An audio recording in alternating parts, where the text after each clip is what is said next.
What is up, everyone? We are back. Franchise Premier League Season 4, Week 2. It's a match between the Solari dogs, dogs as in top dogs, as Mint take on TDP. It's the Ice Cubes against the Burning Phoenix. Some familiar faces here on both teams as we jump straight into the game. Thank you for waiting with us through a bit of an extended break. We had one of the players, mistakenly take Electrocute. I'm not going to say who, but it was not a champion that really likes that rune. But it's Kevin, Dunk, and True. Once again, you know who it is. Just like always, we're here. I've been here since season 2, and True's been here since the very first day of season 1. So we're back to buy Pop-Tart, but we're gonna jump straight into the laning phase. True, I don't think anything crazy is gonna happen unless we see top lane just get a little crazy.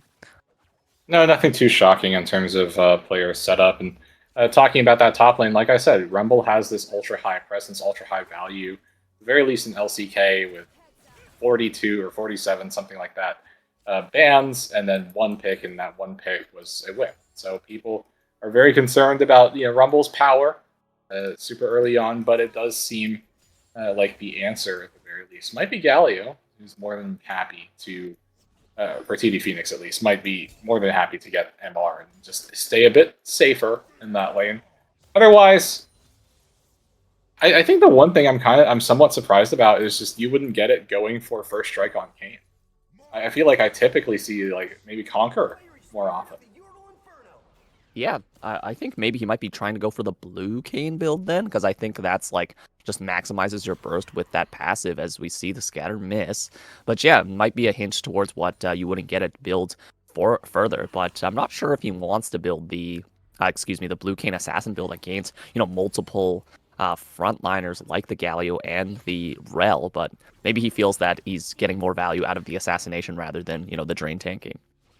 Yeah, and as the Blue King, you do get that increased amount of mobility, right? When you go dive through a wall or step through the wall, you get that huge burst of movement speed, and it's super hard to catch on to you. And I wouldn't say Galio and Rel are the easiest tanks to CC you in blue form Kane, so maybe that is the angle that you wouldn't get it is hoping for. Everyone else is set up. It's been a very quiet laning phase between both of these teams. I don't expect a lot of aggression from either one. Like, I think both teams might be waiting a bit more for their junglers to come through. Looks like it's going to be you wouldn't get it making that first move.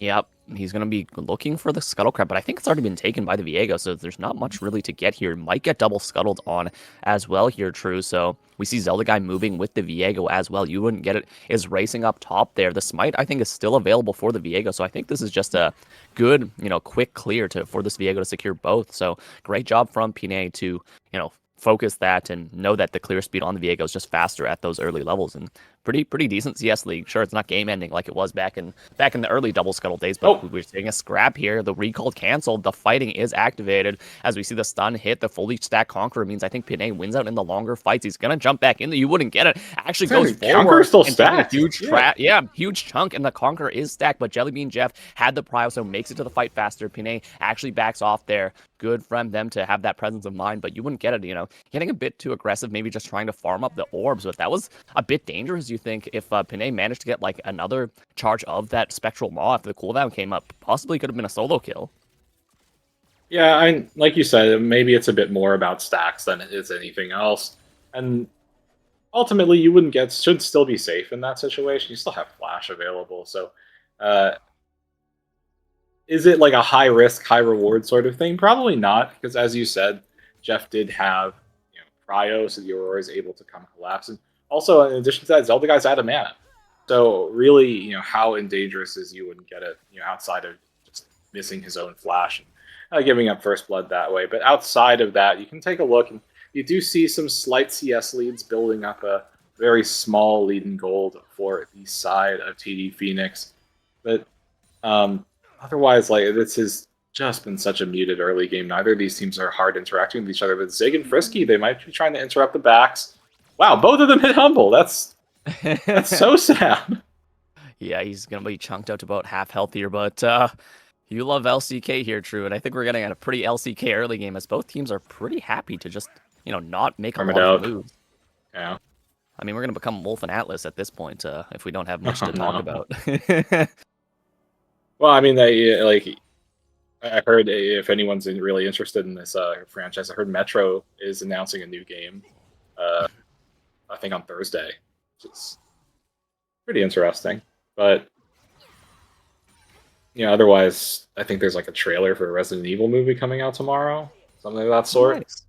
Yeah, shout out the old ones with Mila Jokovic. Those are completely nonsensical, but they're pretty fun action movies. But with that bot lane prio, actually, I'm surprised that Zig and Frisky chose not to push the wave, and Humble and Coco actually make it over to the dragon and help Pinay secure that. So that's just a nice early dragon, means that the stacking goes in the favor. It's not much, but in the favor of TDP as we see some trading up top.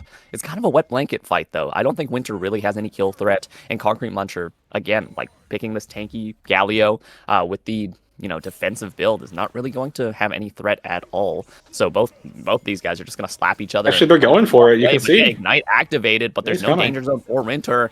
Equalizer is dropped, but Benet is here. Oh, it's a flash forward from Winter, but he gets stunned. Can he get the kill in time? No, the Justice Punch is not good enough, so it is going to be a trade 1-for-1 in the top side. Jeff N, you wouldn't get it, finally make it here, but Concrete Muncher just played a little too close, and the TDP is the one that gets burnt. Wrong Phoenix, buddy, but with that prio, you wouldn't get it. It's actually going to try to steal away this red buff. Zelda guy does have prio to make it to the play faster, but I'm not sure if you wouldn't get it will be spotted before he steals it away. As we see here, level 5 against level 6. This is important. Okay, it's not going to be stolen over by you wouldn't get it, as Pinay does have the good smite to secure that by themselves, and you wouldn't get it. Actually, still not level 6. It has to back off away.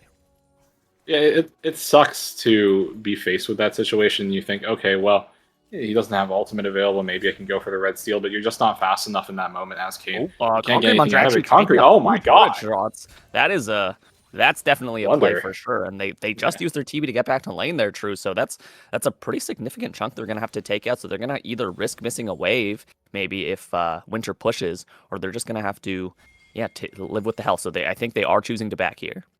You just have to tank the loss. You can't just sit in the lane like that. You're just gonna lose out more over time. So you just have to bite down, and you have to get your back in, lose out a bit more on CS. One thing we haven't talked too much about is that Zelda guy has actually been holding Jeff in lane relatively well. Maybe as the Aurora, you're hoping to coordinate more as your jungler to pressure the Syndra at some point, but right now, not going too hot for the Aurora, just constantly getting shoved under the tower there, and Zelda landing another stun. We're kind of like... I think that's like the second or third time I've seen that happen, and it's getting hard for the Aurora to keep dealing with it. You wouldn't get it's in trouble, though. Yeah, the invade is flashed away from the crash down, not hitting, as you wouldn't get it immediately flashes, being scared of that, but the bot lane prio is, kind of carrying the jungle momentum forward, as they are going to be forced off by Jellybean Jeff. They don't want to overstay. So it's just a bit of offensive pressure from the side of Pinay, who is at a CS and a level advantage against you wouldn't get its Kane. And, Kane doesn't have the form, won't be that threatening in that 1v1. So Coco and Humble having the lane prio is good for the moves, but it's just a flash, so nothing crazy yet from this this bot jungle just yet here, True. Yeah, but it does put so much pressure on you wouldn't get it. You can also already see that 26 farm deficit. Right? In addition to being down that kill, obviously as Kane, this is not something that you want to see. But I think this also just highlights how strong VIEGO is at the moment. Like a little bit of a lead can go a long way, and it really kicked off with that double scuttle. Then there was their very, let's say, questionable trade from you wouldn't get it, and now the Kane's kind of getting bullied a little bit here. That phase rush for Concrete Muncher has also been so key in just ensuring that he can have a short trade and then run all the way out and run away from damage. Down bot lane, though, Humble's actually eaten a lot of poke over time. Obviously, Sivir has a very easy time of pulling that off, so very early on, the Jinx is going to feel pretty pressured, because there's also not much that Rel can do outside of tanking up maybe a Winter's Bite from Braum every now and then.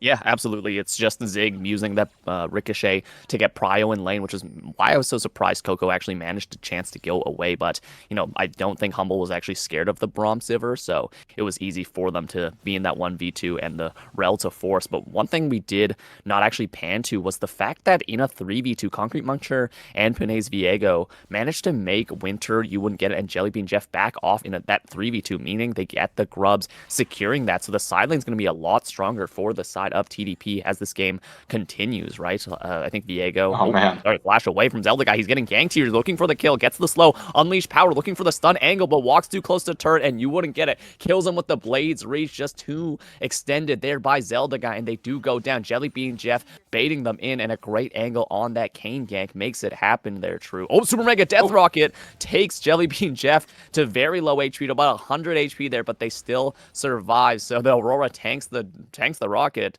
and so far so good from the side of Mint Ice Cubes.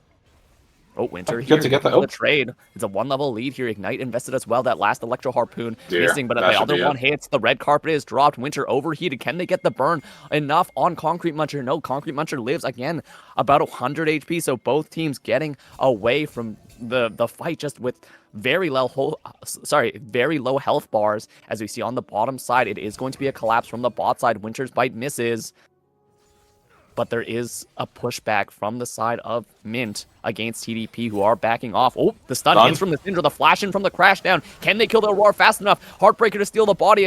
It's going to be Get Excited activated. Now Frisky caught in the middle, flashes away. Pinay has the flash in from the Aurora, and they get the kill with the Heartbreaker. A double for this Viego. Just a great engage from Coco, and Zelda guy immediately off that stun was excellent from the side of TDP, and that secures them the team fight. A double kill for the Viego and the second dragon of the game. Nice start to this game for this Viego, as the game maybe just might have broken open here, True, with that play. Yeah, and obviously, Viego getting those resets in is a strong highlight of that fight. You just get the initial kill. You get the initial kill, then you're able to chase down for more, and it feels really good. But the other, good play from there was Coco finding the right angle for the engage, and the person who kicked it all off was Zelda guy with the initial stun too. But that all just highlights how well it serves Viego overall. Because wait, you wouldn't get it coming into mid lane. That should just be a kill. Yeah. I think we've lost you for a second, Kevin.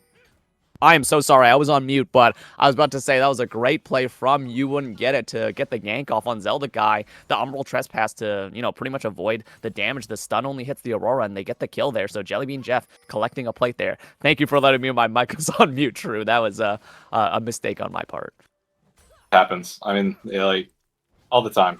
It's always a risk when you're casting.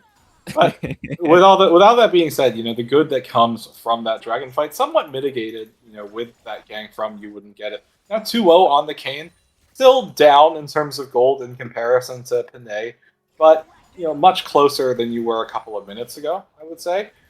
The only issue, so to speak, is that every single neutral objective has gone TD Phoenix's way, right? You have the first 2 dragons here, you have the grubs as well, and if you're going to keep letting those neutrals go over to TD Phoenix, then it's just a much easier time for them, especially when you consider the fact that it's going to be a Mountain Soul this game, right? Like, the champions who really make use of those stats, Galio, Rel, they're so happy to have those bonus stats, and everyone else having that additional bit of survivability against your Kane makes it that much harder to execute on your composition, especially if you're not finding the leads where you need to get them.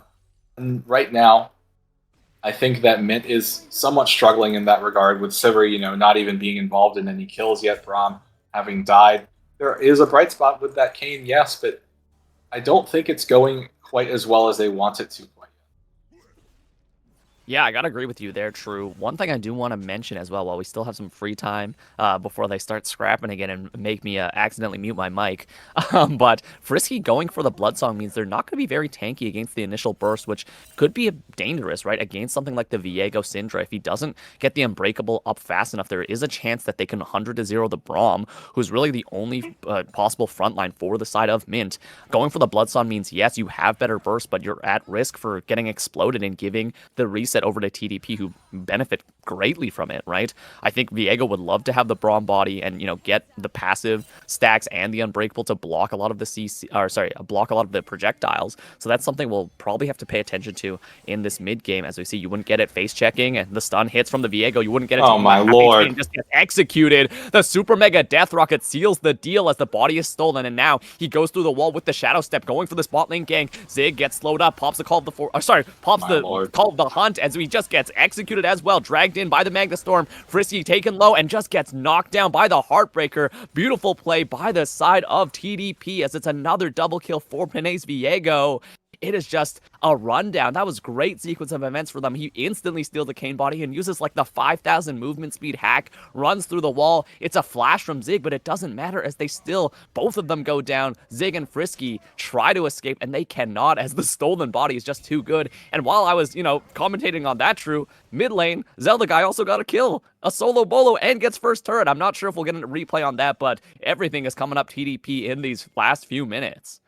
Yeah, I mean, like, this is just another instance of, hey, like, Viego can make things go from bad to worse. And speaking of which, Pinay up here in top lane. Flash away, the Heartbreaker misses, but they still kill him nonetheless. Now the stolen body, Pinay running him down with the flame sitters. You wouldn't get it, has to back off. Concrete Muncher with that ultimate as well. And now Zelda guy looking for the roam. You wouldn't get it, has the Umbral Trespass. For the dive. Up, the stun hits as well. The flash forward for the Spectral Maw as Zelda guy picks that one up. Great execution on that top side from these laners. The top side trio is a terror for Mint as TDP are running away with this mid game as Humble in the 1v1. Twofold Hex misses, and I think they're just going to back off from that. But with that play on the top side, that's TDP securing more plates on the top side, maybe the full turret, and they're going to secure Rift Herald as well. Just great moves from this side here, True, as it's explosive start in this mid game.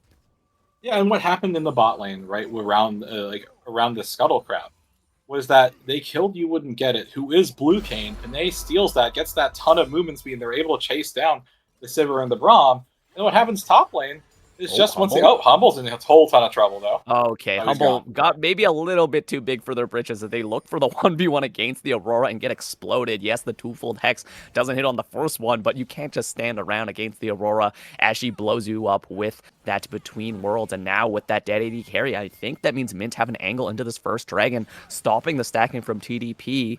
I see the Viego is there, but the Syndra's a bit late to the party, so this might be a secure unless Pinay wants to go for it. Heartbreaker not yet available. Maybe go for... Oh my god, he stole it! As now he might get away. The ultimate hits from the Braum to stun him up. Buffered away by the Heartbreaker, and now the Magnet Storm, but look at the red carpet. They get a huge shutdown on the Viego. The flash away, it does not matter, but now it's a TP in from the Galley who gets a 4-man taunt, but he doesn't do any damage. You wouldn't get it out of the way of the Rocket, who is so low. Umbral Trespass not available. Can Zelda guy secure anything? Over the wall with the 3-pointer, gets it with that force of will. So in the end, that is Dragon Soul point secure, but it is Pinay giving over a huge shutdown. I think it was to the Kane. So big money over to the pockets of the Kane, but now this fight keeps going as they go for the charge. Justice Punch hits. Humble 1v1ing Zig on this other side, though. Humble taking about half HP. Zig the same. So it's a 2v3 here. They're going to back off, but wow, that fight was chaos. Pinay stole it, but at the cost of their own life, giving over money, but they are now on soul point. Oh, Zelda guy. Another stun. Gets the damage. Okay, they're not going to keep going, but they still have the unleashed power to maybe kill someone who's low HP. I think Pinay probably understood that going in for the steal likely means that you give up your shutdown to somebody, but getting up to the soul point is so good because it's not just about getting the objective raw, right? Now you are at soul point, which generates this pressure to the enemy team, to Mint, because now Mint is staring down the barrel of, okay, well, in 1 minute 20, we have Baron. Like, we're not going to do Baron on spawn, and it's doubtful that TD Phoenix is going to do Baron on spawn, but when Dragon comes up, we're in this position where we have to commit. Oh, wait, you wouldn't get in trouble. Caught up, you're stunned, so he gets canceled on the Shadow Step. Pinay now looking forward so low as you wouldn't get it, but he dashes away. Now they're on top of the Braum. Zig throwing out the Boomerang Blades. Can they get back in? Coco stunned up. Concrete Muncher chasing. Zig getting cornered by Humble and gets exploded by the Super Mega Death Rocket. The routing from the side of TDP is just too good as the Sivir's caught out of position and killed. No flash, no ghost. I mean, there's no way out as, the AD carry suffers for the jungler's entrance. But now look at this damage. They fully burst, but it's not enough to kill the Viego as he steals the Kane bot. He steals the spell shield, means Jellybean Jeff's ultimate does nothing. A double kill again for Pinay on the Viego, who just had the perfect sequence of event, barely lives through the Kane ultimate, steals the body, gets the spell shield, and escapes in a miracle of events. Call him David Blade, man. I did not know how he lived that. I think he might have used his own ult to dodge the damage. Because you go untargetable when ulting as Viego, right? Yeah. I can't remember. Something of that. I don't think you can block the damage of an ability if it's about to hit you, but I think the spell shield No, plus no, he's not moving out of the way. untargetable. Yeah, I think No, both he of just them. survived it. Yeah, it That's was so weird. crazy. That's nuts. I mean, like, just surviving that blue cane damage is kind of insane to me. But Yeah. either way, like, I think that's also just shocking to you and get it. And that, like, the moment of confusion must have been substantial, right? Because, like, I kind of would have just been stunned. Like, what? Yeah. What do you mean? Like Jeff too. Like, they're like, what? How is he still alive? But you know what? I think I know what it is now. No, it's not shield bow either. He didn't have it completed. Like, what was it? What was it that kept him alive? I'm pretty sure the stolen spell shield from the Kane's Edge of Night was enough to block something, but I don't know how he lived the initial Kane damage. Yeah, like the you initial said there, ult, True. like, He lived like Umbral Trespass on like 2 HP, and then he killed the Kane out of it, and then maybe immediately got a heal off the damage. But now look at the damage from Zelda guy. He unleashes the power on Winter. Oh, not quite. Oh my god, Wait, just minion, one auto attack away. Oh yeah, no! minion. It's gonna be the damage that kills him, but you wouldn't get now chasing down Zelda guy. The flash stun misses as the Umbral Trespass dodges it. Is there enough damage? No, there's not, as Zelda guy is living just barely, and you wouldn't get it for the second time. Cannot secure the kill, meaning he's just sent to the base as Panay now running down with the Kane stolen body. Okay, there's no play continuing there as Panay's timer runs out on the body steal, but yeah, again, there's just the Kane doesn't have the damage to actually get the kill on the Syndra, and it's just a tragedy there as they get blown up in return, right? Blue Kane is such like a win sorry, such a volatile champion. If you get the 100% burst, you're so effective at winning the team fights before they happen. But if you don't have the burst, you're pretty much not a factor, especially now in the wider 5v5 as he's going to be late to this Dragon setup. It's Dragon Soul point for the side of TDP. Yeah, I mean, we're kind of seeing two sides of the assassin coin here in League of Legends, right? On the winning side, you can do no wrong, right? Like, okay, man. big damage on You Wouldn't Get It, who's the spell shield is popped. They're all over the wall here. The flash engage from the Rel is ready. As it's a pretty tense moment here, True. I might have to cut you off, but please continue your thought. It's a hard situation to navigate. Like, you're right to preface that. Like, you know, it's the double, like, it's the two-sided coin of being an assassin in League. If you're ahead, you're like a god. You can do no wrong. If you're behind, you're like a peasant. You can look do at the flash wrong. engage on the 4, but a huge equalizer into the hero's entrance. Look at the damage. It's a reset after reset. Winter goes down. Jellybean Jeff using the ultimate, but look in the backline. Concrete Muncher runs him down with the Viego, and another double kill for maybe the 10th time this game, as it's going to be the Viego cleaning up. That team fight ended in a matter of seconds there. True, I didn't even have a chance to see what happened, but it was the equalizer was good, but the 4-man crash down into the Magnet Storm was just so much better, and that was the instant trigger pull from the side of TDP to wipe the team fight before before they even happened, as now Jellybean Jeff looking for the 1v1 and gets exploded by the Scatter of the Week. It's call him Kobe because Zelda guy is just hitting these 3-pointers as it's just another solo kill. It's the delayed ace, it's the tier 3 turret, the inhib, and likely going to be Dragon Soul here. Everything comes up money for TDP. It is like you said, it's a tough situation. It just got tougher for the side of Mint. I mean, like, you talk about leads and deficits, and one of those indicators is experience, right? When you see that you're one level behind, it's like, oh, it's bad. Oh, wait, no, there's a steal. Oh, great play from You Wouldn't Get It to maybe bring this game back around. Yes, he does give up his life in the process, but that is a delay on the Dragon Soul for another 5 minutes. Panay has the stolen body. He's running towards the Braum, but he's going to back off after seeing the Sivir. But great play from You Wouldn't Get It to get a redemption smite steal, answering Panay's earlier in the game. So that was huge from them to delay it a little bit longer. Yes, it might not be much in the in the face of a 10k gold lead, but I think if you're Mint Ice Cubes right now, you're taking anything to not melt under the pressure. Yeah, I mean, buying any bit of time is going to be a positive. Now, like, is it a positive in the face of Syndra and Jinx scaling up? Probably not, but at the very least, you're not giving up the soul. And as far as everything is, said and done, look at the damage! Oh, okay. Well, I mean, please it's 10 stacks on a Dark Seal. Like Zelda guy who has just been able to freely hit in a lot of circumstances, just get kills here and there. We've been talking about Panay really well, and that is very much deserved. But it's not as though everyone else on the side of TD Phoenix is doing poorly. I would venture to say everyone else is doing great. So yes, the Viego is scary, but everyone is scary at this point from the side of TD Phoenix. Like, I think that if you are mint ice cubes, you're kind of hoping everyone gets out. Oh, wait, you wouldn't get it. Dodging the ultimate, but he just doesn't have the damage to kill. Once again, flashes forward, but get stopped by his opponent once again. Every time this Viego is here to save their laner, and it's going to be Zelda guy flashing away to live that, but you wouldn't get it, trying to flash to follow. And again, like you said, if you're an assassin that doesn't have the damage, you're practically useless, especially into this team comp. Yeah, I mean, like, just to highlight how frustrating that is, right?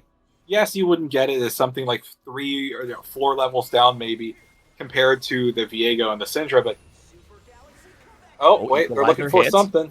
The knockup hits onto the rail. Humble, though, trading back with the shots, and he almost kills Zig by himself as it's the body stolen of the Sivir, and it's the rundown from Panay on the Viego, who can do no wrong. He ults back in to chase after the Aurora, and the Aurora can't jump through before he gets ripped apart by the Ruin King, and it's going to be Panay on that triple kill, jumping over the wall, looking for the burst on. You wouldn't get it, who takes a bunch. Heartbreaker forward. The stun doesn't hit, but the smite does, as it's going to be You wouldn't get it, forced off again. This I mean, there's not much to say here, Drew, other than this Viego is lore accurate, absolutely frying everyone and just running through the team. The Baron buff is active. Humble rocketing them down with the Get Excited, as it's going to be just the entire team running down these Nexus turrets. The taunt almost hitting You wouldn't get it, and the turrets are falling faster than I can speak, as it's going to be TDP taking us to game 2 in a very dominating fashion, just 26.5 minutes, and they run the game through Panay's Viego. Obviously the player of the game, but wow, what a delight to see this guy just absolutely play his champion perfectly.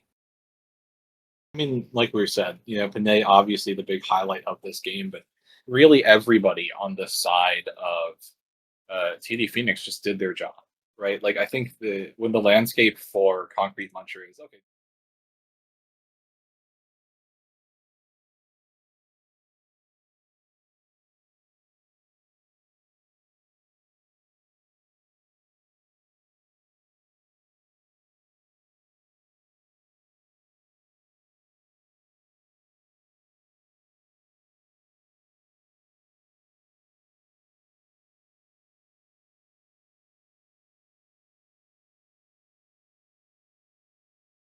Got some interesting drafts here. Jellybean Jeff going for the Cull start.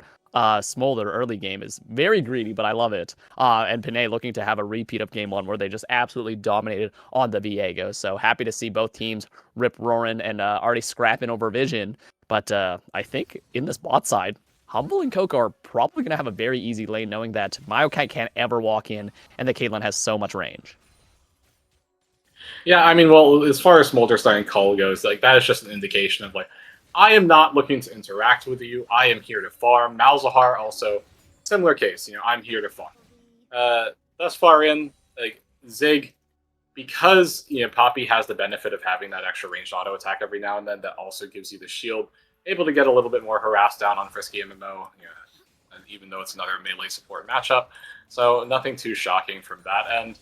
The big question, early level 2 though. Okay, level 2 Prio. Oh, Zig. Oh, man. Oh, the headshot and the Peacemaker. Oh my gosh, I can't say enough, because that was literally everything landed. Yes, there was no wall stun, but it was the hammer shock into the enhanced auto with the headshot into the Peacemaker. That is a huge chunk taken out of Zig, and he has to go back or get farmed under turret, as Frisky is just alone here now.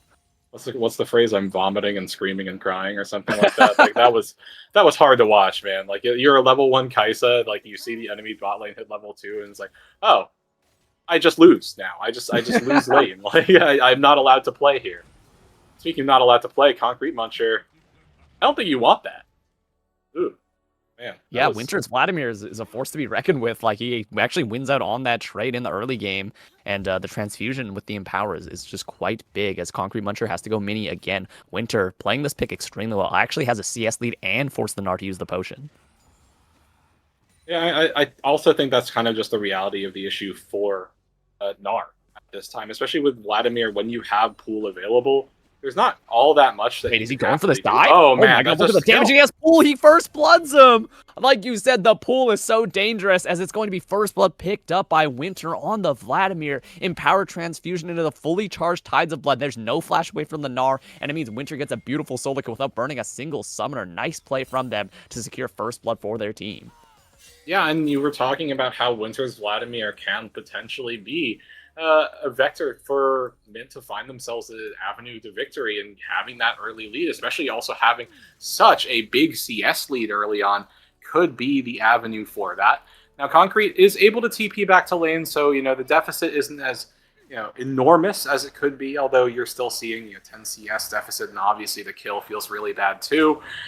Down in bot lane, you can see that Humble and Coco are about one wave overall ahead, as opposed to Zig. But as far as that question mark goes, I would say that Mint are certainly on their way to achieving their job of having a early lead so you can scale up. Jeff is really happy with that sequence of events just there. Like, Zelda guy not walking away from that, it just gives Smolder so much room to land harass, land abilities, get those early stacks. And it's really just an unbothered thing for Smolder to find yourself in right now. Yeah, absolutely. As Humble, in addition to the CS lead, is going to be able to farm another plate here on the bot side. Wait, twisted advance in, but the charge to keep away the Maokai. Humble taking low. Zig getting the Void Seeker off, but it gets tanked by Coco. He dashes forward with the supercharge, and Coco gets chunked out by the fully stacked Plasma. Good attempt by Frisky, but he was canceled by the heroic charge. Fast fingers on Coco means there's no chance for a kill on Humble. They both have their sums back up, and it's barrier heal against Ghost Exhaust. So in the long fight, I think Humble could actually win out if they manage to bait the damage, but Zig is full HP and Humble doesn't have much mana. So it's looking dicey for the bot lane, but they're choosing to, I think this might be, okay, they're not going to choose to freeze it, but Humble and Coco are low enough. I think they're just going to take the back. Yeah, I'd imagine they just want to get the back in, especially, having that slight lead that they do, although Zig doesn't want to let that happen. Yeah, it's done in Vision, and now they're swept up by the Vision, so they know the Ambessa is coming down. I'm not sure if she was on a ward, but I do see some pings missing. But now it's a gank mid. It's a flash away. Zelda guy can't get in range from the Nether Grasp, as it's just the Malefic Vision. The Mom called as well. Zelda guy taking about half HP by the turret and the Mom. Jellybean Jeff just barely makes it out of there. I'm sure it was like Zelda guy smashing his alt key to try to get this suppress off. But in the end, it is that Smolder just being just slippery enough to fly away. Yeah, and that's really frustrating in that situation for Zelda guy. You know that Nether Grasp is absolutely what you need in order for that fight to be successful, and unfortunately it just doesn't pan out for you. In addition to that, the Smolder stays safe. Like, that's the most important thing. Now Flash Nether Grasp is not a tool that you can use. So Zelda guy kind of condemned to just sit back and let Jellybean Jeff kind of farm it up, and like barring any additional attention from Panay, doing a quick little stack check for Jellybean Jeff right now. 41 stacks, 6 minutes. Yeah. Well, I'd say that's pretty darn good. And, you were talking about how those Malzahar minions, the Voidlings, can stack up for Smolder quite nicely, and it seems that is going to be the case with also Jeff just being so generally safe on the champion. Then in the side lanes, right, Concrete Muncher is at a notable deficit against Winter at this point. Then bot lane, maybe the repeat gank here. No, Jeff just flies away. This is the problem, right? Zelda guy trying to push too forward on the Nether Grasp means that it's very obvious when the Xin Zhao is coming. And one thing I want to mention is that this early game is quite quiet, but in a reverse of game one, Panay is the one. Oh wait, no, that's not what you want. Barely survives. You wouldn't get it. Hits the public execution as Zelda guy can't flash away, and you wouldn't get it. Gets it as Zelda guy goes down. A very aggressive play. Maybe trying to overforce, thinking he had the damage on the Smolder, as the Smolder just mind controls him to lose his mind, and he goes down under turret. Now Winter looking for this fight here. Empowered Transfusion does big damage. Oh, Humo Plague maybe would have been enough to kill, but Concrete Muncher gets the walk away with his life there. Yeah, great play from, I guess, Jellybean Jeff to mind control his lane opponent into ulting under turret, but that was maybe a bit too forced, as we see fighting in the bot side. Frisky getting some decent damage. Ooh, the Plasma stack actually hitting on Coco means they're about half HP. Ultimate invested as the Nature's Gas goes forward. It hits the Poppy, and now he's taken low. Can Coco get enough resistances? He flashes away with the Hammer Shock. The trap hits the Kaisa as Frisky goes very deep with the flash. Coco living on single-digit HP, but it's the Killer Instinct in under turret, and Zig has to flash away from the turret. turret themselves as Humble tries to get the chase. Net forward, Zig is in the bush, and Humble, misses the Peacemaker. They finally get the kill, but I think surely they go down to the Maokai as Frisky knocks him down. It's the tree getting a kill on the Caitlyn as the 2v2 play is getting continued by Zelda guy who's trying to chase. They don't have ulti. It's a flash away from the Maokai. Excuse me, I thought they flashed earlier, but they're just in range. And Coco and Humble don't actually have level 6, and they can't fight the same way as the Maokai Kaisa. And it's a 2-for-1 in the bot side from that engage. Great team play from the side of TDP. Or, sorry, by Mint. Yeah, they swap sides. Oh, wait, now Panay's in a whole ton of trouble. Yeah, getting chunked down by the Smolder, getting chased, has to pop the ultimate. You wouldn't get it, getting a big slam and the sweep. The mom misses. Now Coco is here, though, to turn around the fight. The bot lane moving as well. It's going to be Humble here in the fight. Gets a big headshot on. You wouldn't get it, but I don't know if they have any engage as the Malzahar stuck bottom lane. Panay about half HP, doesn't have ultimate, is very vulnerable. About a third HP now, the channel of the ultimate. You wouldn't get it, flashes away.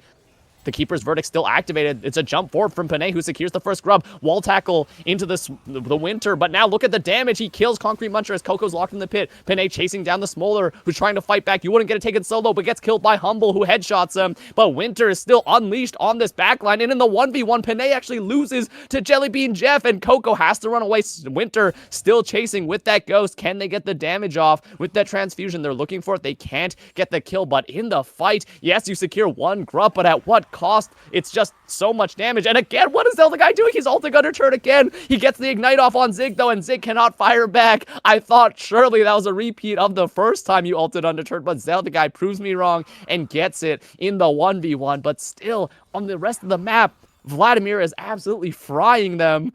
And all of the side of TDP go down except for the support being Coco just limping out of there. Yeah, I mean, this is this is a series of unfortunate events for the side of TDP. They're obviously Malzahar into Smolder, Malzahar versus Smolder, not necessarily a great time just because Smolder is going to stack up off of your Voidlings, but really elsewhere, that early lead for Vladimir paying off dividends, as you can now see that Winter is 3-0. But this bot lane, Coco and Humble are getting abused by this Maokai.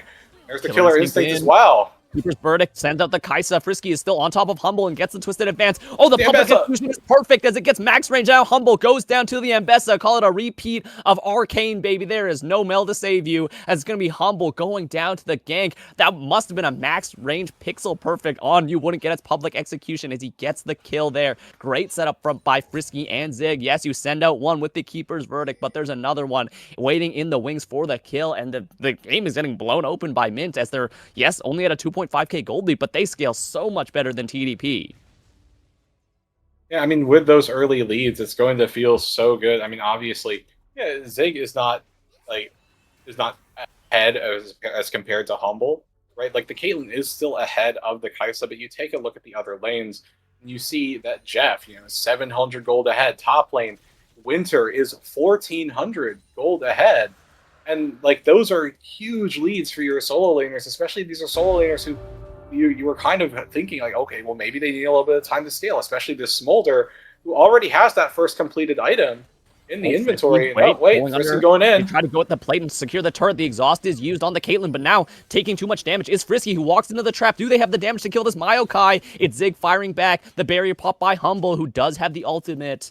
But Frisky walks away just barely. I don't think Humble want to channel in the face of Kaisa, so they are going to win that 2v2 even though they're down a little bit. The Hex Optics on the Caitlyn being the spike is so good against Zig, who chose to go for the cull and doesn't finish the Kraken Slayer, so they do get first turret in the bot side. Humble's Caitlyn a little bit more activated now with that gold, evening it up a little bit more. Coco now looking for this roam on the gank for the Smolder. Lines up the gank, and they slam him into the wall. So much damage, and it's secured. A shutdown for Zelda guy against Jellybean Jeff Smolder. That's exactly the type of plays you want to see in this mid game by TDP to open up the map. They're going for mid lane, but maybe they bit off more than they can chew. You Wouldn't Get It is here. Frisky, it's about to have ultimate. They're trying to clear the wave. Malefic Visions does good damage. You Wouldn't Get It is very squishy, so it's not going to be a fight just yet. I think the strongest members for Mint is clearly the Vladimir, who is still stuck top lane, but Humble and Coco being here in the mid lane means they're going to get more plates and get more gold into the Caitlyn. And Caitlyn really is the bright spot for TDP right now. Obviously, having it's still a notable gold lead over Zig's Kaisa. That being said, it's still not an easy time for Zelda guy even after getting that kill. That more equalizes the gold than anything else. And you're going to run into the problem of can Malzahar completely deal with Smolder in that 1v1 aspect, or is Malzahar going to need still more pressure from his teammates in order so you can like shut the Smolder down and keep him pressured? Up here in top lane, it's still more of the same, right? Winter is able to have his way with Concrete Muncher on Gnar because the Gnar can't really do anything against this Vladimir at the moment. I am going to question this really quick. You do not really need Merc Treads here as Concrete. Wait, stun into the ultimate. Winter's stuck under turret. Okay, he's going to pull out, so he's not going to take any more damage. But yeah, like you said, Merc Tread's not really necessary, but Winter is abusing the Gnar. Even though the Gnar gets a full combo under the turret, there's not really winning from there if you can't even kill him with that damage. Yeah, it's just like, this is something that's been talked about to death for years. Merc Treads, the amount of MR that you get from it is negligible in comparison. Like, you buy the item for... the tenacity. Panay going in on Jellybean. Jeff. Jumping over the wall to follow Jeff, and now it becomes lightning. There's a lot of damage to the Crescent Guard, but now the dive in from the public execution. It's a flash. Oh, he's not getting it. Jeff. The Smolder's still alive, but the Xin Zhao is just trying to fight through it, and you wouldn't get it. Flashes, gets the repudiation, and secures the kill on Panay, who chased just a bit too far. Maybe thought they could get it, but it's Jellybean Jeff flashing away to make sure they survive, and it's going to be just the Xin Zhao dying in that too deep of a dive. I mean, the team members from TDP, just not there in comparison to Mint. I mean, like, I think that at that point you can really argue that the Xin Zhao is like pushing way deeper than you need to at that very moment. Oh, they're looking for a play here mid. Do you need to be here? Oh, Zelda guy popping ultimate to look for the damage on the Smolder. Jellybean Jeff taken to about half HP. Is there enough damage from the Malefic Vision? Oh no! Well, Jellybean Jeff doesn't have ultimate to keep himself alive. He got him down. He gets absolutely cooked. I mean, it's one fireball against another as Zelda guy gets a solo kill in the bot side. Concrete Muncher again kept under wraps. Oh, Void Seeker hits! Here. I think surely this is a kill unless Zelda guy just pulls out a miracle, and he cannot. So Zig secures that one on the cleanup with the Void Seeker. It's Zelda guy taking a... I mean, I don't think you could get out there even if you did walk away, but the recall means he's for sure going to die in that bush. I think the only way you get out of that is you cancel your back, dodge the Void Seeker, and hope that like Kaisa doesn't think that you're still in bush, you know? like that's pretty much it. That's your one way out. Up here in top lane, you're seeing that Concrete Muncher in some isolated moments is able to kind of trade versus the Vladimir, but ultimately it's still a really bad time. You wouldn't get it. Eating a whole ton of damage, right? Like, once again, you have Merc Treads. Merc Treads maybe a bit more understandable because I guess Poppy and the root from Caitlyn, but it's kind of like I question the Merc Treads overall in this game. Like, tenacity isn't amazingly valuable on Wait, they jump on the Maokai. They might have caught him. It's a jump, a tackle back in, but it's a flash away from Frisky. The mom called public execution is very deep as the Crescent Guard sends Frisky and Mo towards his AD carry. The exhaust used, you wouldn't get it, just continuing to dive forward. They secure the kill on the Xin Zhao. Low health bars, but nobody goes down as now Winter makes it to the play and explodes them. Yes, it's a shutdown on the Mbessa, but it's Zelda guy in a 1v4 looking for the Kaisa. Has the damage and Zig is going to go down, but not before Zelda guy trades their life. And in a crazy, chaotic team fight, it is a 2-for-4 for the side of TDP as Mint just run them over. I mean, TDP didn't have their top laner. Winter TPs and just runs the fight. Absolutely jumps in with the Proto Belt, hits the ultimate on multiple members, and that's going to be Dragon Soul point for Mint after what was I thought it was a bit of an over-aggression from You Wouldn't Get It, but he just knows he has the damage. Panay can't even get away from it, and everyone goes down from the side of TDP. Mint with a huge team fight in this mid-game. I mean, shockingly as well, I mean, Frisky got knocked into Humble in that fight after Panay used Crescent Guard. The problem is that like they're just trying so hard to make space to stay alive. They're not able to kill the Maokai, and it really feels like Frisky got away with murder. Yes, they did get 2 kills traded back, you know, by virtue of Zelda guy showing up and being able to finish off You Wouldn't Get It, and then also finishing off Zig. But this is a really, really delicate situation that TDP find themselves in, because now you're staring down the barrel of, well, like, this is a catastrophic situation. Like, you do know this Vladimir is almost uncontestable. The Smolder is nothing to scoff at either. The Kaisa has gold too, and that means that there's 3 separate threats that TDP needs to keep track of. They need to neutralize, And you're seeing that they're able to effectively neutralize one at a time at best, and the other ones can kind of run rampant. It's, in addition to the fact that you wouldn't get it, also a threat. Speaking of threats, look at this. Zig just jumps on him. Frisky just choosing to kill Zelda guy who channels the ulti, but Zig might die to the burn. Damage. It's the Ignite plus the Malefic Visions and the Black Fire Torch actually securing it on the Kaisa. Multiple members moved up from the side of Mint.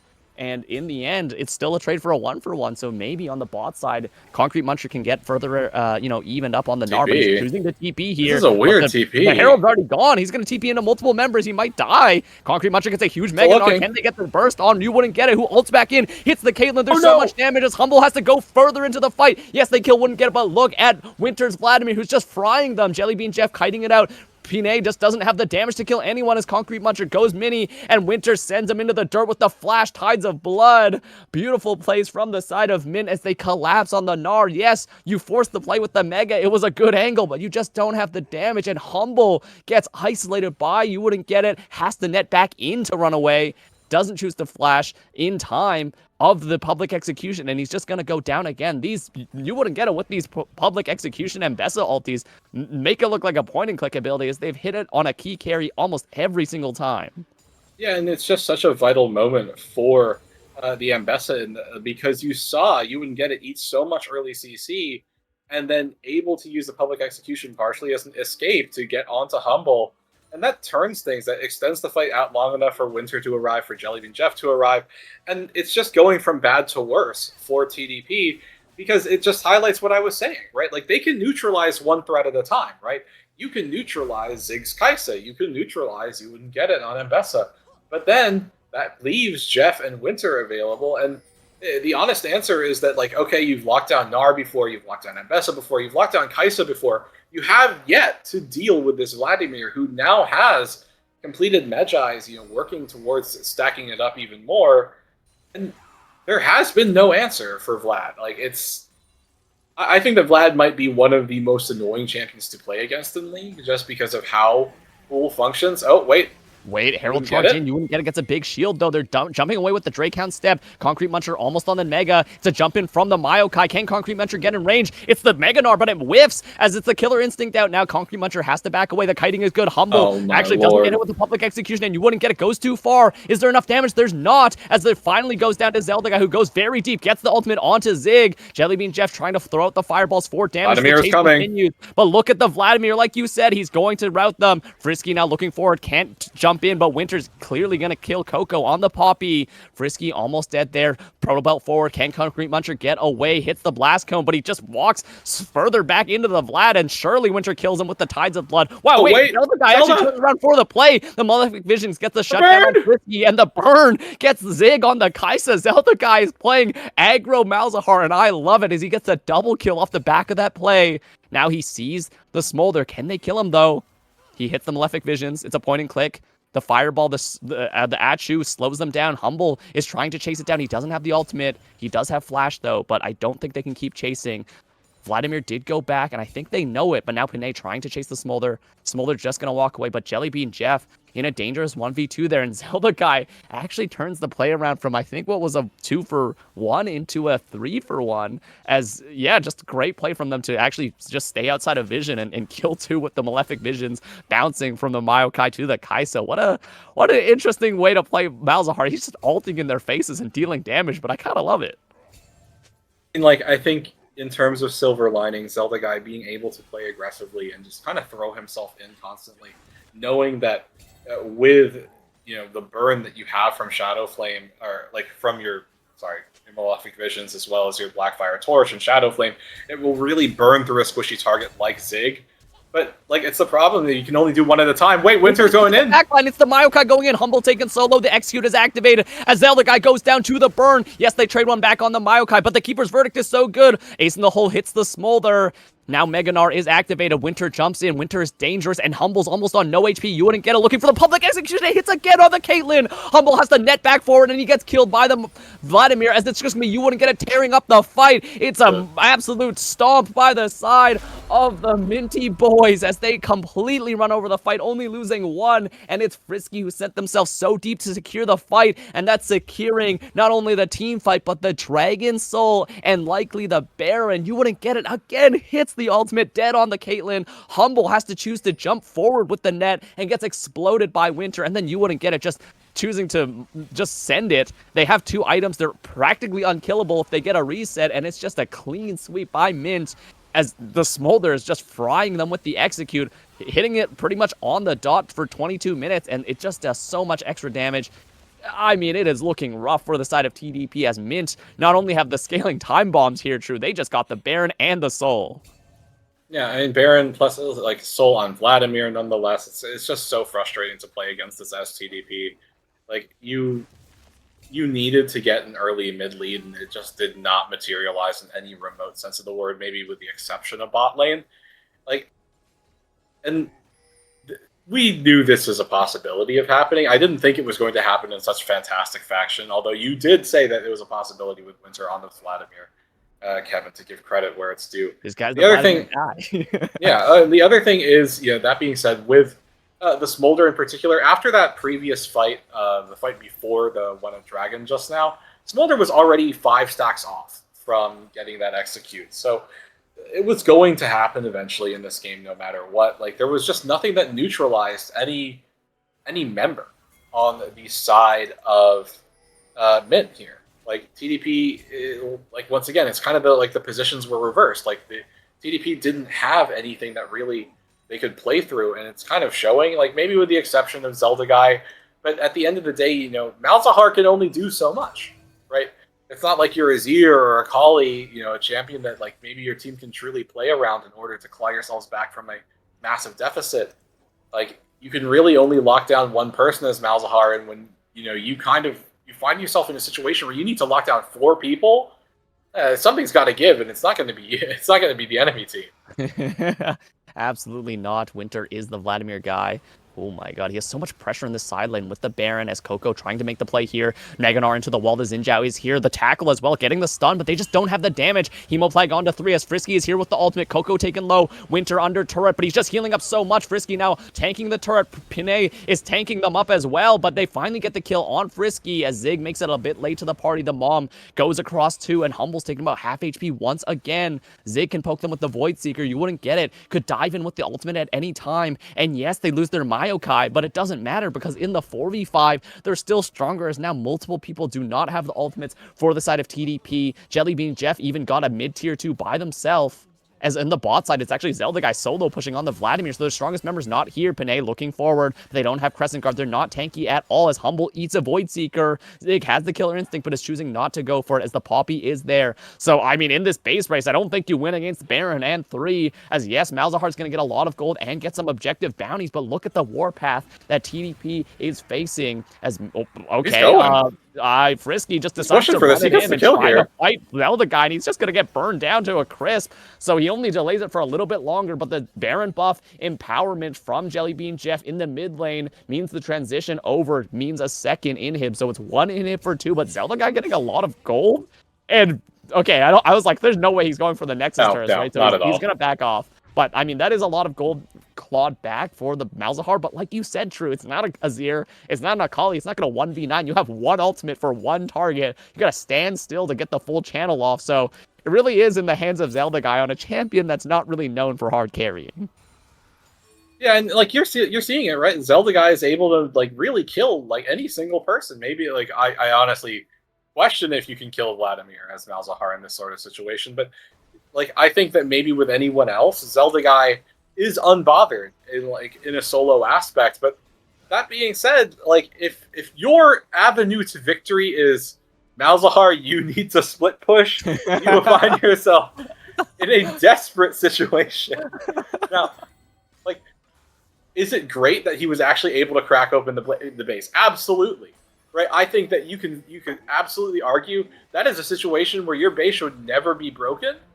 And, like, okay, you have an avenue, now you have super minions, now that, like, creates pressure, which forces the enemy team to respond to that. The other problem is that you also lost your other inhibs in the other lane, so of course the enemy team's going to look. Flash wall tackle, can they get the stun off with the Nethergrass that he flashes away? So unfortunately, they can't secure it. Zelda Guy chunked out by the Achu. Winter is here as well. I mean, this guy is Mint Ice Cube for a reason, baby, as it's going to be, the Mom burning down the Zinjao, but that is an ultimate use and not getting much value out of it. But Zelda guy can't heal back up. Oh, the Void Seeker barely missing them as well. I mean, I was just gonna say Winter, being the Ice Cube guy is kind of him because that blood is ice cold in his veins as he's 10-0, 25 stacks Medjai's.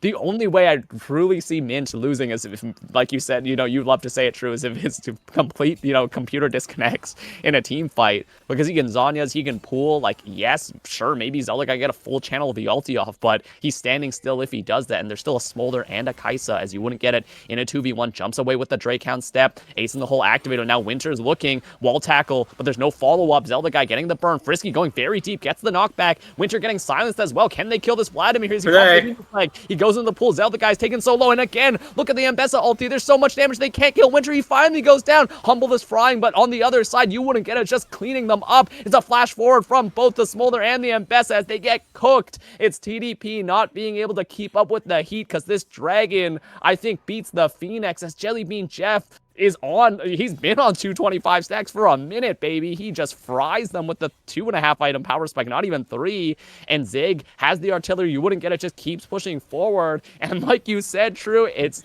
the case every single match we cast together, baby. It is a stomp game 1. It's definitely a stomp in this game 2 for Mint, and it's gonna take us to 3 games once again on Franchise Premier League. TDP and Mint, baby. It's 1-1.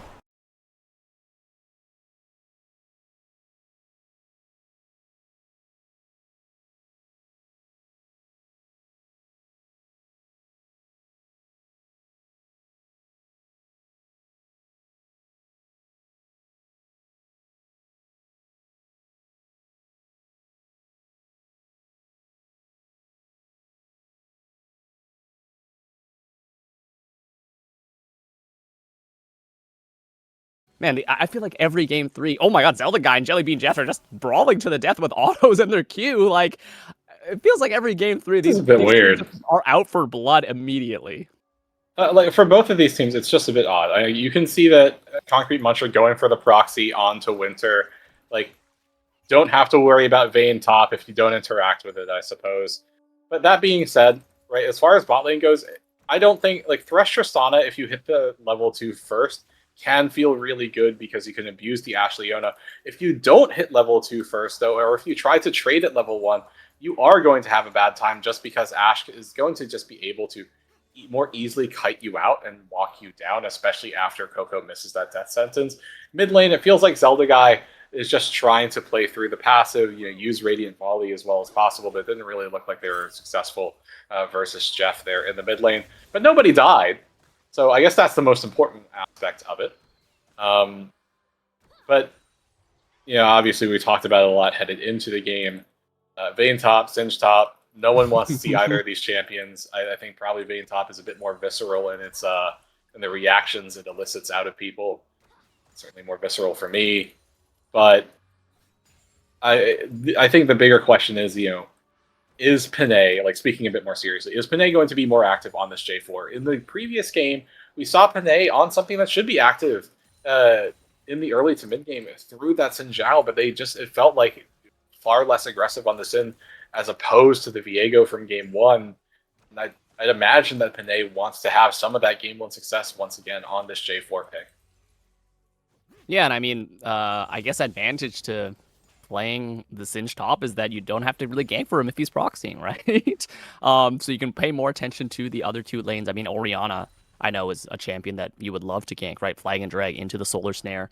Immediately could get, force a flash or a kill in the mid lane. And we've seen Zelda guy take over game 1 and do really good in game 2. I'm excited to see if, like you said, Panay will actually do anything as Ghost is used top lane. It's a level lead, though, for Winter.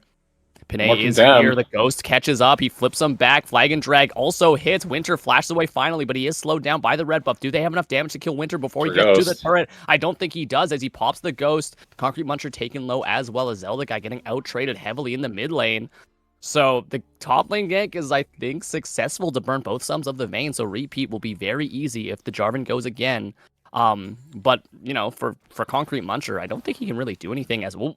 Zenith Blade gets played away from. Great reaction time by Coco to stop Frisky from getting that engage. And that's why, Thresh into Leona can feel so good, because it just completely stuffs up anything that Leona wants to pull off pre-6. And even post-6, it makes it still a bit more difficult.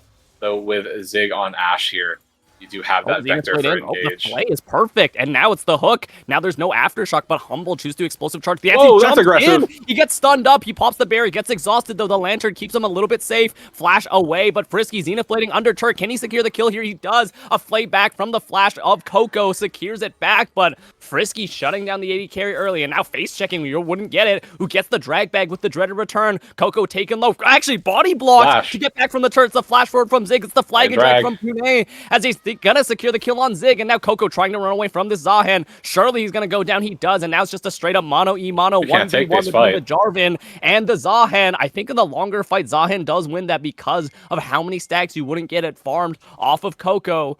But I mean, it's chaos in the bot lane as Humble just goes for it, and I don't think they had the damage to really do that. And they go down. Frisky picks it up, so thankfully Ashe didn't get anything, but neither did Humble's Tristana, so both AD carries a bit starved here, but action nonetheless here true. Yeah, I mean, like, at the end of the day, neither ADC comes away with a kill, but it is the case that Zig gets a little bit more gold out of it with that extra assist. I think there is a bit of, like, it felt almost like miscommunication, seeing Humble jump in forward, and then Coco threw the Lantern out to, like, give Tristana an avenue for escape, but then walked toward the Tristana, which meant that the Lantern doesn't actually get the Tristana out. And that also meant that Frisky is able to just use that Zenith Blade, gap close, is able to get that first blood too. So, a bit perplexing sequence of events, but I would say overall it's still at relative parity between both of the teams. Unfortunate that it didn't work out for Humble, just because, I would say that in general, this should be the Tristana lane that feels stronger. But I think both of these teams are happy with things still being even. Yeah, I mean, it's pretty even. I do want to say that, like you said, probably a bit of miscommunication there, because Tristana put the explosive charge on Zig's Ashe, and he just couldn't, finish the fourth shot for the explosion, right? And Frisky was already about half HP from the Thresh just hitting him with everything, so they just didn't, they pretty much split up the damage, and there just wasn't a kill there. But now in the top side, Winter is caught again. No flash, pops the final hour. Can they get the flip in? They cannot, as Pinay just doesn't have the flash either. Wow, mid lane though, flash forward. The ball gets blocked though. Zelda guy running for his life with the ghost. Jellybean Jeff can't catch up though. Phase rush already used. But Zelda guy in some danger there. I'm not sure exactly how he got so low, but I think it was the shockwave pulled him in under a turret or something. But now Flay canceled the Zenith Blade again. Great reaction time again on Coco. Yeah, I mean, Coco has been really on point with flaying that Zenith Blade and stopping up the Leona aggression. Post 6, it's going to be significantly harder because Enchanted Crystal Arrow is going to be available, as well as Solar Flare. So stopping Zenith Blade isn't necessarily going to be sufficient to stop the aggression. But thus far in, that's absolutely why you pick Thresh into Leona, just so you can make sure Leona doesn't have an easy time in that lane. Talking about the lanes, and Panap, we're back in top. We were back in top lane just for a little moment. You can see that Winter is accruing a CS lead over Concrete Muncher. Vayne able to stay relatively equal in mobility to the Sims, especially when walking towards the champion. So it's something that feels at relative parity, but Vayne having the CS lead and not being as pressured, I think at the end of the day, is going to be a deficit in the long term for the side of TD Phoenix, just because if Vayne isn't getting pressured and Vayne isn't getting smashed into the dirt, then that means Vayne player is going to be very happy. Yeah, I mean, I think the Singed is happy too, right? Because, I mean, neither of them really doing... Okay, wait, Concrete Muncher getting the flip back in, but Winter kiting this out, doesn't have the ultimate, but will have it soon. Yeah, there's just enough damage from the Vayne to take out Concrete Muncher's Singe before he has really any kill threat, because he chose to go for the tanky items and, the whatchamacallit, the Ninja Tabby. No, they're something else now. It's plated steel caps. I'm an old man. Isn't really good enough to stop the true damage, right? So it's interesting that Concrete Muncher decided to, not continue proxying when I think it was working so well for them. But we're seeing a roam here. Pinay, I think, wants to secure these grubs. Concrete Muncher trying to get Prio in this top side, but taking a lot of health loss for it. So interested to see if they can secure these grubs. It's likely that they will because the Zahen's a bit late to the play. Jellybean Jeff doesn't also needs to catch this wave. So good prio from the mid and top lane means Pinay secures the grubs. But, you know, securing the objectives is one thing. I think the Jarvan's strength really is focusing on those ganks, and he just hasn't had an opportunity to get them. So, you know, it's good to get this, don't get me wrong, but, you know, most of the early pressure from the Jarvan, I feel like, is alleviated, as you wouldn't get it, is now on level 6 and likely about to hit that Thunder Sky after this next clear. Yeah, I mean, it's not like we saw Panay pull off a gank in the early game, you know, like going into top lane against Winter, trying to put the Vayne at a deficit. It's just that it doesn't pan out very well. And then the bot lane, you know, there was this sequence of events where both You Wouldn't Get It and Panay on the Jarvan, they come away with a kill apiece. Mid lane's a bit of a wash, I think, just because, like, post 6 you have a better opportunity, but outside of that, you're kind of reliant on Zelda Guy, at least to land the root from Solar Snare. And if that doesn't happen, it feels a little bit more annoying to go in, although you should be able to pressure the Orianna in general. But it feels like, in general, like, I think the other problem with that is that Zelda Guy has been just pushing a bit more aggressively than Jellybean Jeff has. So perhaps Panay feels a bit less incentivized to push or to look for a gank in a lane that's constantly pushed into the enemy turret. I was about to commentate on the top play, but I think, yeah, Singe just wants to be a nuisance. And like you said, Zelda Guy's more focused on clearing the wave. And I think Jellybean Jeff's movement has been really good. They have the phase rush so they can dodge the follow-up snare or like the Radiant volley from the Mel. And it's very hard to hit the Orianna once she gets like the move speed from the dissonance and the phase rush. So good attempts by Jellybean Jeff to really pressure the lane when Mel, you know, is really relying on the poke, and they're going to hit first item with a bit of a lead. It was Zelda Guy going for the Darksteel as they look for this roam on the bot side, but it does get spotted. I don't think there's a chance for TDP to go for a play here. Yeah, I think it's an odd angle to look for a play, especially like, at least for us, knowing that the Tribush is vision warded. Like, the other issue I think for Panay is that your like mid lane has okay setup for you.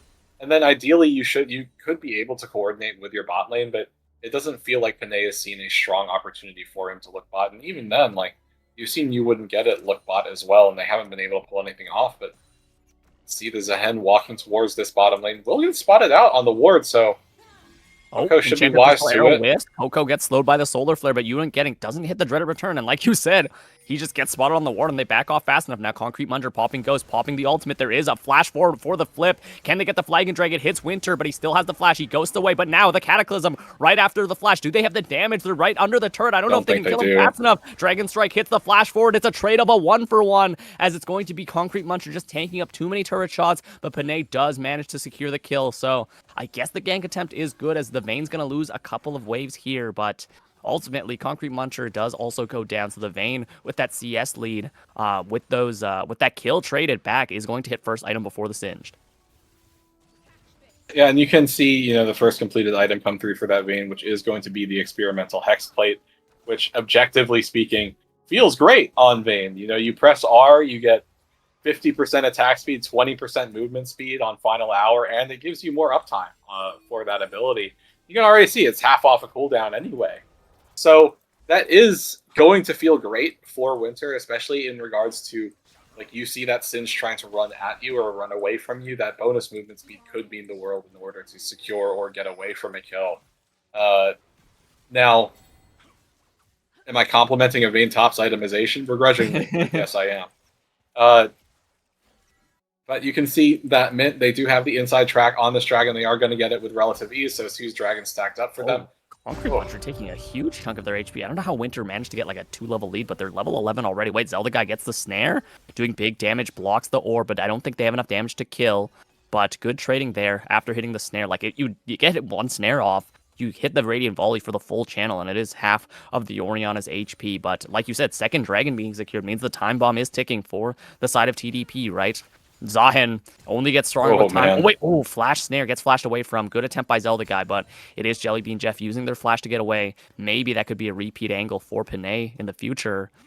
But like I was saying, there's the time bomb, right? Of the Vayne, of the Orianna, of the Zahen. if you don't, you know, you don't have the Dragon Soul win con anymore for the side of TDP, so it's going to be hard for them, I think, to make plays as effectively, knowing they don't have that pressure. As you know, the bot lane's been doing fine, but it's not large enough of a lead, I think, to push them into a huge win. It's like a 1.6k lead, I think. Sorry, 1.4k as Humble.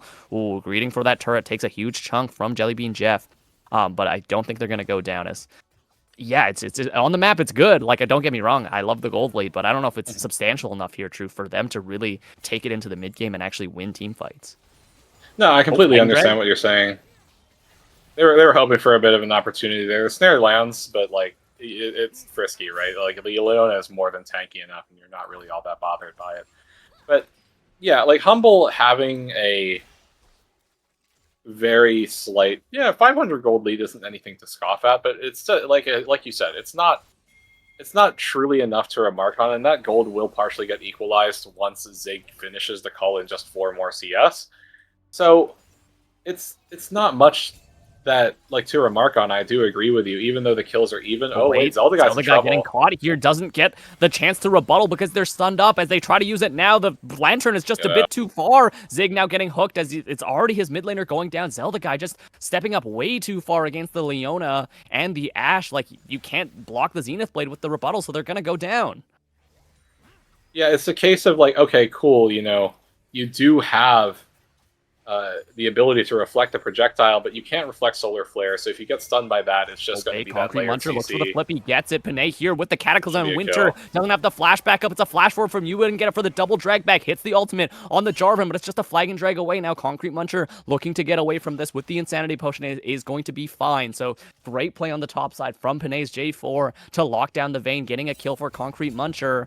And he still has the ultimate. Maybe he's looking around for something here. Coco in position as well, as I think the side of Mint have to back off of this Rift Herald as their top laner is dead and can't make it to the play. Did they secure it? No, they didn't. Okay, it's just dragged really far out. The Herald's taking a little vacation as drag back in from You Wouldn't Get It. Humble is here, though. They see the Leona hook back in. Do they have the damage? Zenith Blade hits on for some peel. You Wouldn't Get It. Doesn't have the ultimate. It's taken so low. Doesn't have the revive if it goes down to the Jarvan. Singe is running towards them. The flip back on Frisky, who's taken low, but look at Concrete Muncher's health. The jump forward from the rocket jump doesn't get the kill yet, but now the stun into the wall. Humble is getting chunked out by the Vayne. Winter is going to get the kill. The Shockwave drags in the Thresh for another kill, and the health bars were just too low for the side of TDP, and they did not have the ultimate. Zelda guy was just perma pushing bot, so it's a 5v4 in the end. And oh no, okay, wait. Execute, yeah. Okay, Concrete Muncher playing Singe things, but in the end, they still end up, I think, losing the team fight. It is a 2-for-3. And they're going to lose mid-tier 1 as well, as Zelda guy, you know, not being that extra member to the play means that the team fight is a loss for TDP, and, you know, it's Mint catching up slowly with the gold lead. Or, sorry, not with the gold lead, but they're catching up in gold. I mean, like, once again, it's like the kill score is even, but, like, to open up a little bit of a topic of discussion that you were talking about, like, killing Winter a second time on this Vayne. Oh, well and good, but I think you could argue it might be a little bit too little too late, right? Like, it's not as though the Vayne is suddenly not going to scale at this point in time. You know, now we're 17 minutes into the game. The kill score is even, but most of the gold for the side of TDP, most of the kill gold, that is situated on J4, who, while, you know, threatening, isn't going to be like that hard carry threat that you were in game 1. They need to get gold on somebody else. Explosive charge, but the Shockwave chunking them so low. It's a flash away, but it doesn't do anything as Jellybean Jeff gets finally caught by the Mel, but almost kills Coco in the process. Winter now trying to chase them down. Coco so low. The Enchanted Crystal Arrow just barely misses. The Solar Snare hits the Vayne. Is the Flag and Drag enough? Over the wall, it's good. Into the Death Sentence on a minion, but Winter flashes away the Golden Eclipse. Not enough damage to kill. Zig. As it's a Cataclysm forward. I think surely this Vayne must die. They do. As on the other side, Zig is trying to 1v1 Concrete Muncher, but I think the Singed wins this, as now the Lantern is there for the extra shield. It's just a fade away from Panay as they get the kill. Zelda guy now trying to run down this Leona. I mean, You Wouldn't Get It actually heralds mid and gets a huge chunk, getting another turret. Flash forward from Zelda guy, gets the kill though, and on the bot side, 4 members go down. Great amount of gold for TDP in terms of the fight, but You Wouldn't Get It just cashed in with the Herald, getting the full tier 2 on that and getting multiple plates on the tier 3. So this Zahen, you know, pretty much sold out his team to get the money, but I'm sure in the late game it's going to matter a lot here, True. Yeah, and as I was saying, right, you need that gold to go on someone other than Panay. And yes, Panay ended up getting the gold for the kill onto Zig, as you were talking about, the fadeaway that Coco was able to get Concrete Muncher out, and pretty much the same move that Panay was able to finish off Zig. But then in addition to that, Zelda Guy coming through, being able to finalize the kill onto Jellybean Jeff shortly after Humble died. Like, those are the moves that you really want to see coming through from TD Phoenix. I think it's just the conversation of, like, is this good enough? And being at a 2.1k gold lead, 20 minutes is good, but I feel like your game state needs to be accelerated, right? Like, you take a look at what else that they have outside this gold lead. Well, they're down by 1 dragon. They're up by 2 towers, but it doesn't, like, even in spite of that lead, it doesn't feel, at least to me, that Mint is like super hard pressured. That felt like more of a series of mistakes from Mint than it is like a hard lead opportunity for TD Phoenix. Like, the Vayne is still, I think, going to be relevant as a problem within the next, like, let's say 7 minutes potentially, maybe 10. But outside of that, like, the Ashe is also still worrisome too. Like, J4, like, I use the term Cinderella champion. At a certain point, the champion starts feeling like very present, even with, you know, a large amount of kill gold. You can even see, in fact, that Panay doesn't have a bounty on himself. So, not necessarily confident in this lead that TDP has that will usher them into a victory. Yeah, I totally agree with you here. Like, the gold lead is it's about 2k, but 2k gold against the scaling monster that is the Zahen, that is the Vayne, that is like Orianna. Like, it's not good enough. Like you said, Cinderella champion, absolutely. Like, Panay has 5 kills, has 2.5 items, but he's not going to be the one carrying the team fight, because in the late game, he's just going to be a punching bag for the Vayne, for the Zahen to get the stacks. And I just worry, oh, you wouldn't get it. Looking for the dreaded return, doesn't hit anything. But I was just going to say that you know, I think a Frozen Heart would be great here, but Concrete Muncher, I think trying to finish the Rylai's is good. You know, the Frozen Heart would help out against the Zahen, against the Vayne, against the Ashe, but I'm not sure if anybody has the money to really buy that at this point, as they're both looking to scrap around this. Wait, Dragon's not even up for another 2 minutes. They're just A-ramming it for fun. Maybe looking to get this mid turret. And yeah, like you said, you know, Mel is a little bit ahead. Oh, wait, Flag and Drag in. And this is where you wanted to be at all. Lantern back out. Zelda Guy jumped in on Buffer on that ultimate. As we see the Cataclysm in the backline, Humble jumps away. Taken so low is the Jarvan, who just goes down to Zig. Oh. Concrete Muncher makes it the fight, but he's just stuck in a 1v4 and running for his life and goes down. You wouldn't get it in a 1v3 and winning on that side, as he has the fully stacked passive. He jumps in on Coco, who's taking so much damage and gets run down by Winter. And this is exactly what we talked about here, True. Like, the gold lead is fake if it's on Jarvan. He just gets ripped apart by the Vayne, by the Zahen, by Jellybean Jeff's Orianna. And with the 3-for-0 absolute clean sweep, it's going to be the side of Mint going straight for this Baron, and I don't think TDP can do a damn thing about it. Yeah, I mean, it was just very odd in that fight. Like, okay, so I understand you. Coco look for the hook onto. Oh wait, the guy's gone. No. Oh no, he blocked the lead blade. That is absolutely tragic. He tried to rebuttal the Orianna's damage, and he just ended up rebooting himself into the team and goes down for free. Yeah, it's looking rough for TDP. The time bomb, I think, is it's not just there; it's exploded for the side of Mint. Yeah, I mean, like, that is a highly unfortunate situation for Mel. It's also one of the earliest things that people pointed to as this is a counter to Mel, is the Zenith Blade from Leona, because it forces Mel to go into a situation where you never want to be in. Either way, I think Zelda Guy was in a very desperate spot, no matter what.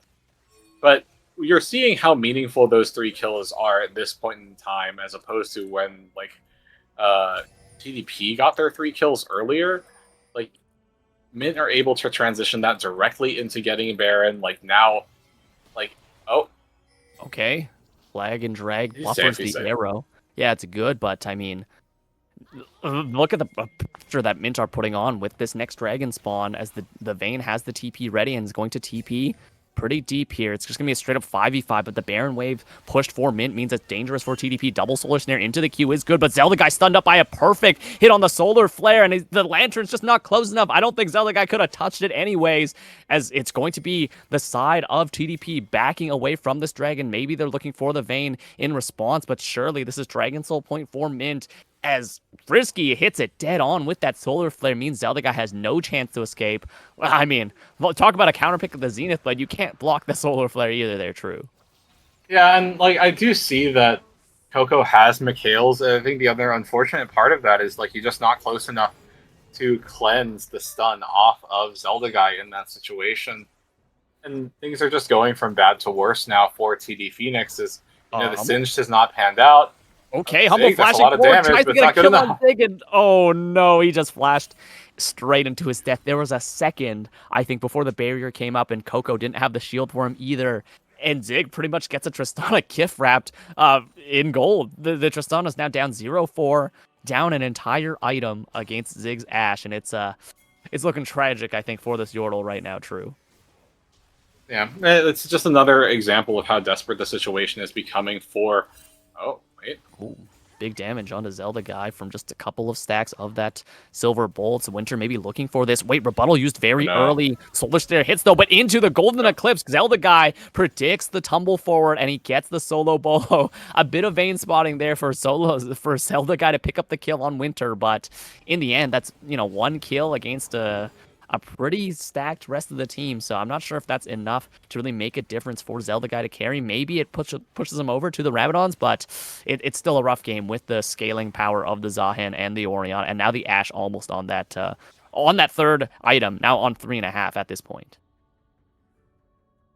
Yeah, now that Ashe, you know, the Vayne, the Ashe, like even with Vayne dying under turret like that, I think that was also kind of an example of Vayne getting meld, right? Like, the first turret shot didn't even really come through in that moment. That was just Solar Snare into Radiant Volley, into ult, and you kind of just die from half HP there for Winter, even with the bonus HP that you have from Experimental Hexplate. Kind of like the quintessential, oh, right, it's Mel experience. But that being said, like you're still seeing that there is a lot of damage that can come through. It's just that... Dragon Drag? Oh, Pinade's not in range for the Cataclysm, and now the Solar Flare hits onto the Tristana. The cleanse used on the Jarvan. I think he's just surely dead. He gets ripped apart by the arrows. You wouldn't get it now on the chase, looking for the Dreaded Return onto the Thresh, who has to flash away. And an attempt at a play goes awry, as Zig doesn't even get close to being Cataclysm. Pinade pretty much sends their body into the void, and now it's 5 members for the side of Mint, pushing down this tier 3 turret, as you wouldn't get it, looking for Zelda Guy. Drags himself back in with the Reflect on the Rebuttal. Concrete Muncher, pretty much a cannon minion, gets ripped to pieces.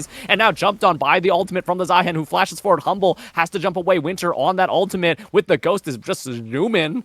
And now they're going to take the tier 3 and the inhib for that misplay on Pinade's side. And again, the Mint warpath continues as they just collect more gold. They collect more kills. And it's looking ever more dire for TDP, as I think, like you said, the Cinderella story is up. The clock strike at midnight, and this guy turning back into a pumpkin because, yeah, the Jarvan lead is completely gone now.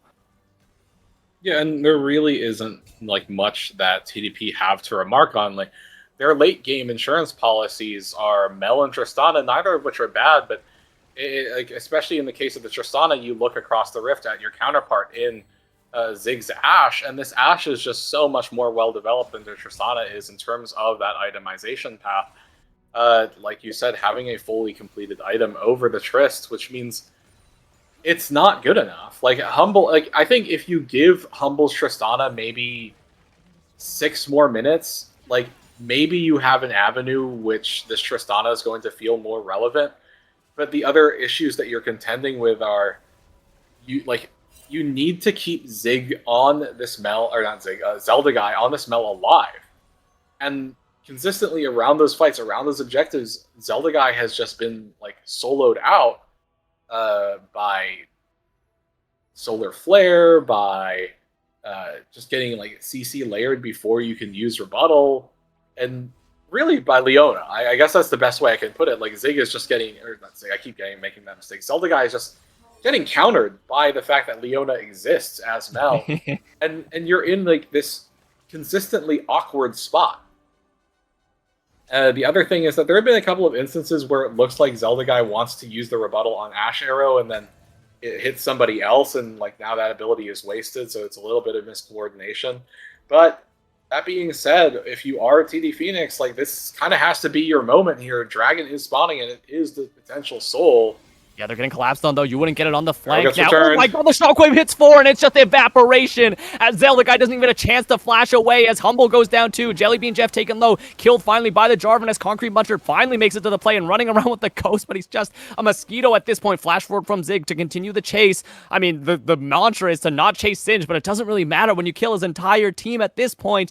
That might actually be the game, as it's a massive shockwave from Jellybean Jeff to secure 4 members. What a beautiful hit of that. I think it was on Frisky who jumped in on the Leona, and it just completely cleans house. That is the scaling time bomb, and oh no, I think Concrete Muncher can't do a damn thing. He tries to get the flip combo, but he's just getting turned into a pin cushion by the Ash, and Winter and Zig just have the damage. Yes, they finally kill Frisky, but it doesn't really much matter after this.